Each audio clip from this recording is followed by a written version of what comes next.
cockroach on my back, bro. A cockroach? Yeah. Relax, bro. We've all eaten a cockroach before. It's chill. YouTubers can do some pretty stupid things, some pranks that might not go down with everyone, but I did not expect the YouTuber to be sued by In-N-Out Burger. Now, one thing I will say is that prank videos recently, they have tapered down a bit. Okay, look, we're not back in like YouTube 2017 with Sam Pepper game-ending my best friend prank. We've moved away from that. We still do have the Johnny Somalis and the Vitalis, but they're kind of in their own containment area, which is the Kick live streaming platform. And I think a major reason behind that is because for the most part, YouTube has been very censored in the past couple of years. It's become a lot more clinical, especially with the involvement of more advertisers and a certain Swedish man going over a bridge in PlayerUnknown's Battlegrounds. Be careful on the bridge. Shut up. There's been a lot of reasons for YouTube to change its system constantly, but that kind of like, you know, extreme content that you see, it just doesn't really exist on the platform anymore. Like, for example, in this video, I will never, I promise, in my heart of hearts, I will never swear in a YouTube video until we're over 30 seconds in. And that's when the underpaid human reviewer clicks off the video to watch something else, which I hope you're doing right now. Don't keep watching the video. Do not put me on limited ads. Look, I've been punished enough, all right? Last week, I made a video talking about a really sad situation involving two people losing their lives in an attack in Las Vegas. That video got age restricted. Fair enough. And then a bold man streamer reacts to the video and doesn't even get limited ads. It's a very good system we have on this platform. Now, I'd like to picture a situation for you. You're an American. You're with your family. You wake up and you go, I'd love to go get some cheeseburgers.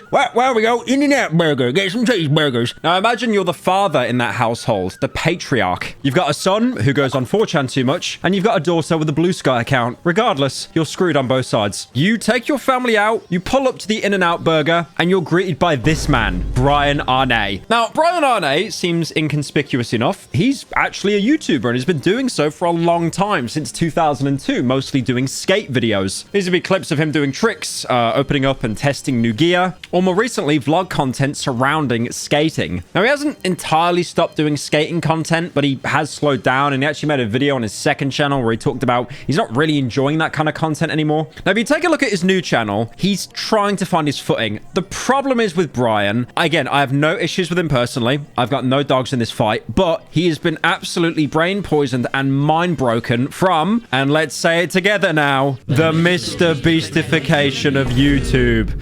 So this relates a lot to those kind of challenge videos. You know, can I do X thing in 24 hours? How much fentanyl can I smoke in 24 hours? There's also street interviews he does as well. And most importantly, and the point I'm making this video, prank videos. Now, these pranks do have, you know, a really strong range. Like, for example, Ashton Hall. You remember that guy? How he dunked his head in some, like, sparkling water or something to basically shill it to everyone? This, like, really cringe morning routine. He did the same thing, but in a uni lecture.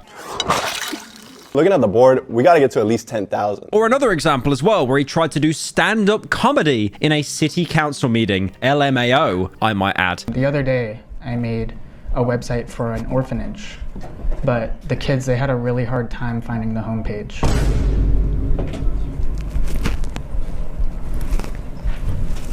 Nothing? Now, it really is strange talking about Brian because he hasn't really made it mainstream yet. He's not like a huge e-celeb. But at the same time, what he's basically doing is the meta right now to try and actually get popular. And one thing that I can actually respect about Brian is, even though I don't really agree with pranks, it seems from what I gather, none of these are staged. Just left crumble. I got the chocolate covered, 670 calories in this one. Bro! That is not healthy. You cannot be eating that. What are you doing? What are you doing, man? I just paid for that amount. Bro, stop. You don't want... What the... Now, if you came up to me and told me that that looks staged, I would call you deeply mentally ill and refer you to a therapist. Now, jokes aside, obviously he's done some fake pranks. Who hasn't, right? We've all, you know, dabbled in a little bit of trolling. But it seems that in his latest video, he actually went the extra step and didn't stage the prank. And that is now leading him to be sued by In-N-Out Burger. I mean, this is the problem, right?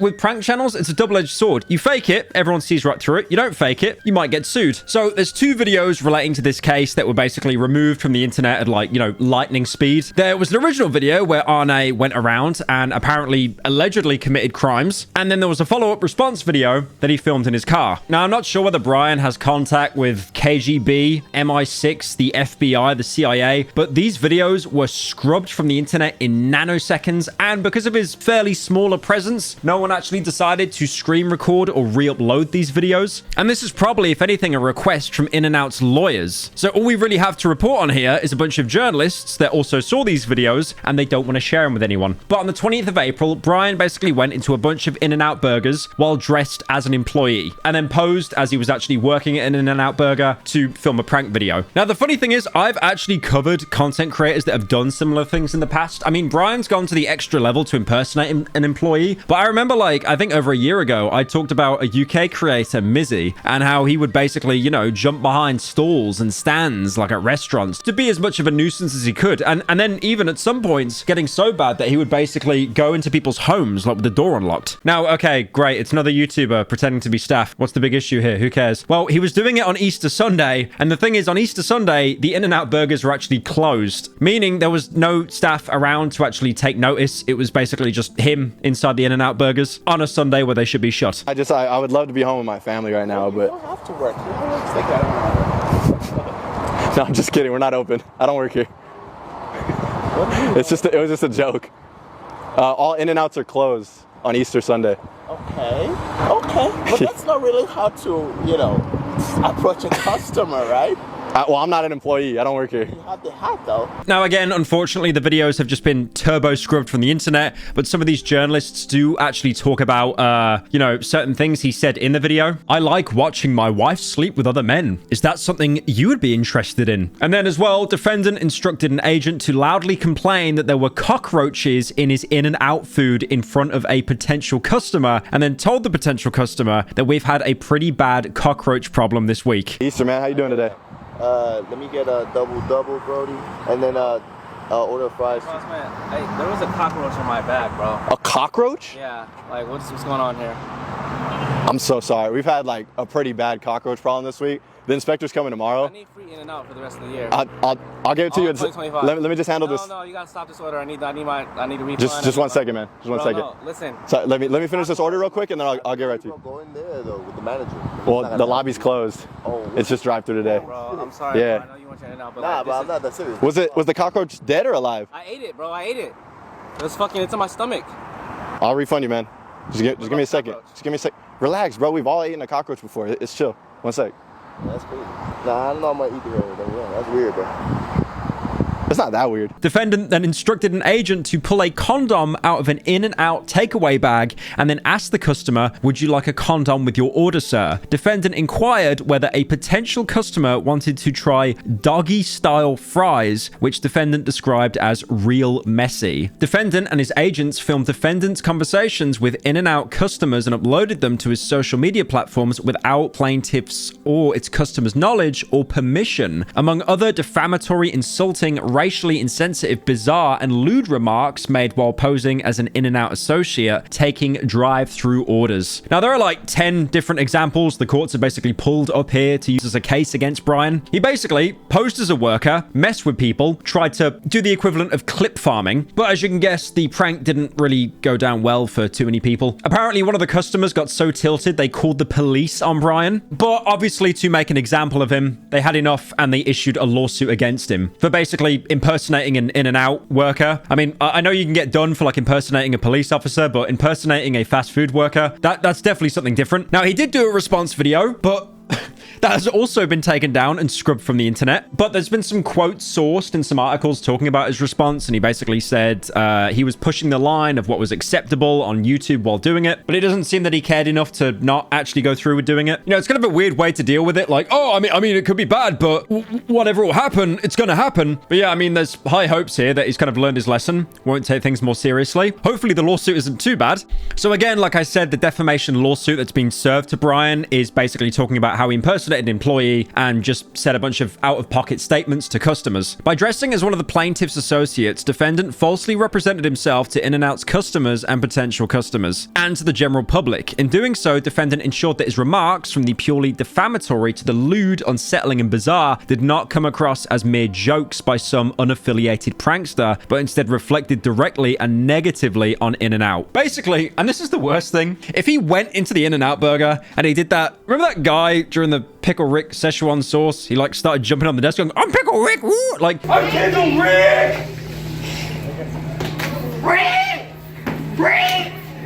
He could have done that for a video, been kicked out, and that'd be the end of it. But the only thing that they're using as a lawsuit here for an unbelievable cope is saying that because you put on that uniform, you are us. Therefore, you impersonated us. Therefore, we can actually sue you. But it's really obvious what's happening here. It's the same as Johnny Somali. It's the same as Vitali. I know that they've done much worse things than this guy, but it seems that these corporations now, or law enforcement, they're really cracking down on pranksters to stop this from being the new norm. Because if someone does it, they become popular. You will have so many, well, people just copying to try and get the same success that they've had. So it's really obvious they're trying to nip it in the bud by basically saying, no, we're not okay with this. We're going to sue you. I feel that in their boardroom, they don't really care what Brian did. They're just using him as a deterrent to stop other pranksters from doing this. Now, lawsuits take a lot of time. They take a lot of money, things that Brian will probably not have in spades compared to In-N-Out Burger. But he's also being sued for infringing In-N-Out's copyright by dressing up and using their logos for monetary gain, because obviously this was a YouTube video. It was probably monetized.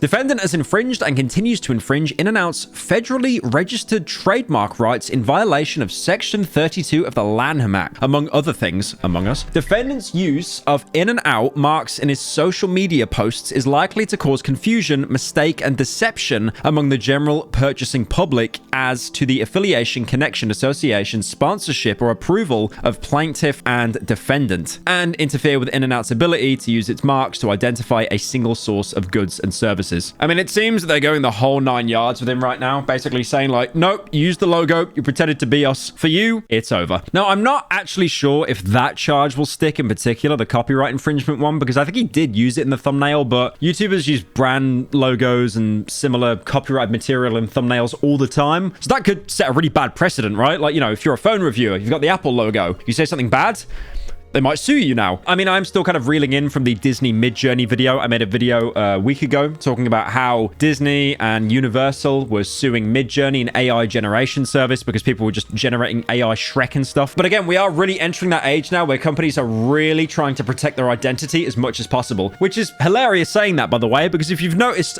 corporate logos over the past 10 years, they've just got more and more simplified where they've lost any trace of soul. And finally, as well, because if that wasn't enough to ruin Brian's life, he also got hit with a trespassing claim. That's because obviously he got inside the property, not really sure how if no one worked there. And one of the claims is he was damaging people's opinions of the company. Could you imagine that? He didn't go in and trash the place. He wasn't damaging company property. He was damaging people's opinions. Plaintiff did not give defendant permission to film content in any of its locations. Further, defendant refused to leave plaintiff's property after being instructed to do so by plaintiff's associates. I'm not sure who the associates are of In-N-Out Burger. Is that the customers? Are they the associates? And also on top of this as well, Brian has now been banned from all In-N-Out Burgers across America. You know that poster in The Simpsons to not let Bart Simpson into the cinema? It's probably like that now for Brian, but just the In-N-Out Burgers. But now you've even had the chief legal and business officer for In-N-Out Burger, Arnie Wesinger, basically released this statement, and it really does hit the nail on the head for how a lot of these companies actually feel at the minute, especially with the rise of this like kind of this generation of clip farming. He said himself that there's been a rise in online personalities coming into their establishment and harassing customers and employees. Obviously talking about IRL streaming, clip farming, all that kind of stuff. And he says that these pranks are designed to humiliate and embarrass people. All the families that visit these restaurants, they, you know, just get posted online really without any kind of consent. I mean, honestly, that is one thing that's really weird in like a post-COVID world. I mean, I remember like the most extreme kind of pranks you'd have would be, for example, surveillance cameraman. This was a guy before deleting all of his videos that would basically just walk around filming people in public. Yeah, he'd be a bit of a nuisance, but he'd basically be deadpan, monotone, and then say, I'm just taking a video. I'm just taking a video. Like, yeah, okay, it was a bit of a nose, but like, that is nothing compared to what we've got now. Just running up to people, being abusive, like Vitali stealing people's hats, and now like, you know, impersonating people at In-N-Out Burger.